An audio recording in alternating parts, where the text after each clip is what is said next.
So fun thing, in English class, my teacher asked us to talk about what's good about the United States, what the USA does well. And you want to know what we came up with?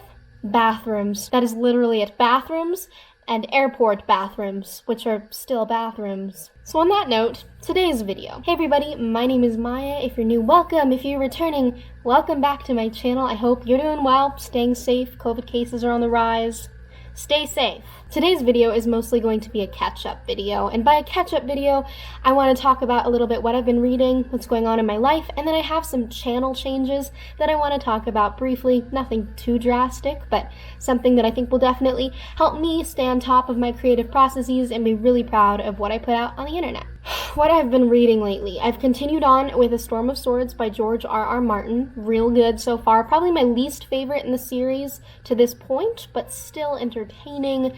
And yeah, I'm loving Sansa's chapters, and I didn't love Sansa's chapters in previous books, so that's cool. On that note, George R.R. Martin recently released a blog post detailing his progress with the next Game of Thrones book, which I think is called Winds of Winter, something like that. So that's cool. I'm going to start very soon Between the World and Me by Ta-Nehisi Coates for school. I think it's awesome that my school added this to the book list this year. I'm very critical of public school book lists in general. I think they're very lacking in both diversity and relevancy. I'm looking forward to reading that, especially because Toni Morrison wrote on the back that it's required reading, and I trust her with my life, so. Southern Book Club's Guide to Slaying Vampires, I'm enjoying it a lot. I have put it down for the time being, not because I'm not enjoying it, I actually really love it. I've just been really busy lately and haven't had time to pick it up. So let's talk about why I've been busy. I have school, and school is a lot. Something that I was thinking about, I journal every day. I think that's a really great thing to do for yourself every day.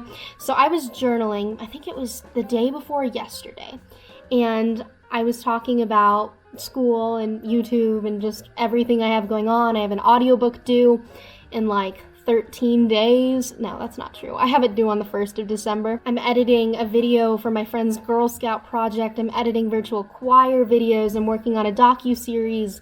It's just a lot. I'm also taking like 4 AP classes this year, which I wouldn't recommend during a pandemic. Anyway, I was writing about all this, and I was thinking about how often I post on YouTube and why I decided to post on the days that I do.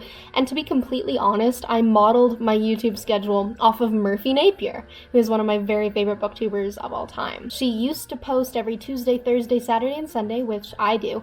Now that's shifted to weekdays only, but still 4 times a week. And over the summer, that was like a really feasible thing for me, and I've definitely been able to keep it up throughout this first quarter of the school year. But I don't know if it's sustainable. And the reason I don't know if it's sustainable for me is because Murphy Napier does booktube as a job. She has videos where she talks about how it's more of a hobby than a job, and she wants to think of it more that way, which is totally valid, but she does make a good amount of money on YouTube. It's part of her income. It's part of her livelihood, if you will. And so it's technically a job. And YouTube is not my job. School is my job right now. I probably spend about, I think I calculated this a few months ago, probably 22 hours a week, maybe a little bit more on YouTube. It takes me approximately half an hour to film videos if they're just sit-down book review videos. If they're videos I need to do a little more research on, probably 45 minutes, and then vlogs obviously take days, if not weeks. And then there's editing, which I think people don't remember is a thing on YouTube unless they are a YouTuber. Editing is personally my favorite part. I love editing. I want to be an editor, but I definitely spend too much time on it. I probably spend between 4 and 8 hours editing each video, 10 for vlogs, and even more than that for like choir projects and things like that. And that's a lot of time. On top of that, I have school. It's my junior year. I'm studying for the SAT, which is funny because standardized tests are no indication of success. Obviously, I said I'm taking 4 APs. I'm doing a lot of art classes, so I'm producing stuff outside of YouTube. I have a blog. I had to start another blog for an art class, so I'm updating both of those in tandem. And a website, my Redbubble shop, audiobook narration. There's just a lot going on in my life right now. And although I love being busy, and I particularly love being busy doing the things that I love, which is film and YouTube and making movies and telling stories, I think it's time for me to scale it back just a little bit. That all is to say that I will no longer be posting videos 4 times a week, which I think is good for me, and maybe for you. I feel like 4 times is a little excessive in terms of the content I'm putting out. Apart from being busy, another reason I've decided to do this is because I want to spend more time on the videos I am putting out. I want to really invest in them and learn stuff on Adobe Premiere Pro and experiment and have fun. I've decided I'm spending too much time on technology, and that's being amplified even more now that we're doing school completely remote. More on that later. I'm already spending 4 hours a day on the computer for school. That's just in class time. Then I have everything outside of class, including like hour-long lectures, multiple of them from multiple classes. Then after I'm done with the technology I use for school, I go downstairs to my family's PC and edit a video for 4 hours, and then it's 9 o'clock. And then I come back upstairs to record an audiobook, which is also on a computer. And then I go to bed at like 11, and I've spent my entire day on a screen. Something I've caught myself doing a lot is the day that I post a video, when I wake up that morning, because my videos go up at midnight.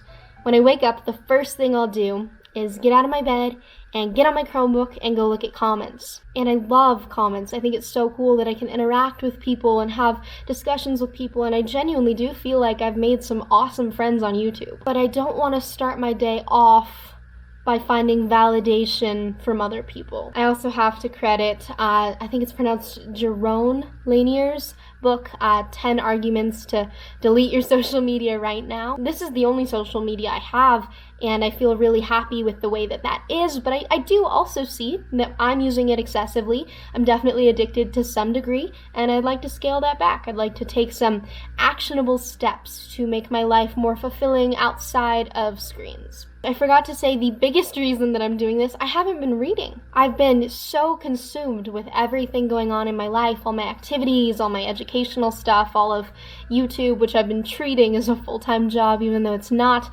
that I haven't had time to sit down and read a book. And what's the point of me having a booktube channel if I'm not making time to read? There seems like a continuity error there. And there definitely is, and that's something I want to fix. So those are all my reasons. It feels kind of funny to list them out because technically I shouldn't have to, but at the same time, you guys are an audience, and I feel that I owe you an explanation if I'm going to change the product that you're getting. Still be talking about books, still be making vlogs, still be talking about movies, all that jazz. But instead of 4 times a week, I'll now be posting between 1, maybe 2 times a week. And those videos will hopefully be a little better. As much as consistency is key on YouTube, I think quality is even more so, and I definitely want to infuse more of that into my videos. That all said, I will be finishing out this week with 4 videos, so this is my second video of the week.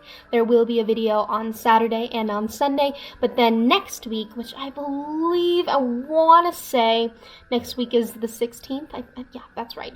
November 16th, starting that week, I'll only be posting once or twice a week, max. And I appreciate you so much, and thank you for sticking around. And I feel like I've definitely, like I said, made friends here. I'm really grateful for all of you. Thank you again for watching, and I will see you on Saturday for yet another video.